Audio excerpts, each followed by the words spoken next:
Arigunea izanen da euskaraz lasai mintzatzeko gune bat, eta gune horiek sortuko dira, eratuko dira mota guztietako entitateetan. Zergatik zaude horren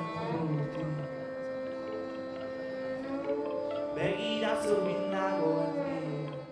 Euskara lingua nabarrodu izan da eta izaten da, ez? Eta, zein arroda den Euskadi gabe Nafarroan, eta hortaz, gobernuak pentsatzen dugu elkarlana bizitu behar dugula eta lan egin behar dugu elkarlanean, eta, ez bakarrik erakundeen artean, baizik eta beste entitate sozialen artean eta hiritarren artean.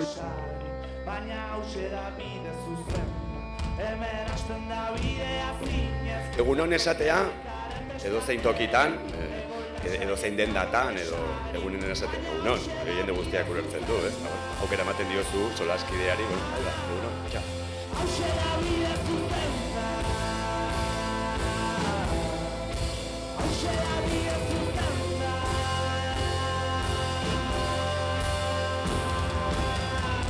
Argi dagoelako erabilera sustatu nahi baldin bada, herri ekimenaren inplikazioa beharrezkoa dela eta instituzioen eta gizarte ekimeneko elkarteen artean lankidetza oinarrizkoa dela noski.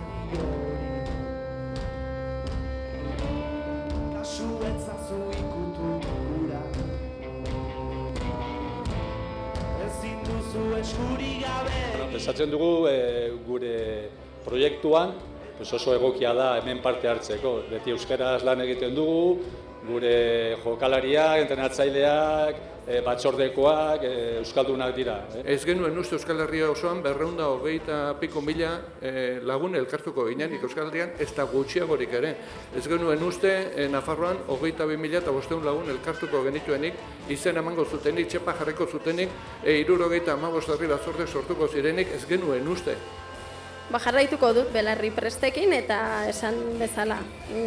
Esatzen baldin naiz edo aukera badut ja zintzoki hau bizi izateko, noski izanen dela hor da. Nik uste dut asmatu behar dugula, ze modutan euskara gehiagokin, gehiagotan ere parlamentuan izatea. Eta horretarako ezinbestekoa da ere talde guztietako parlamentariak belarri prest egotea euskararen alde eta euskararen aurrepausu ematen eta ez atzera pausua.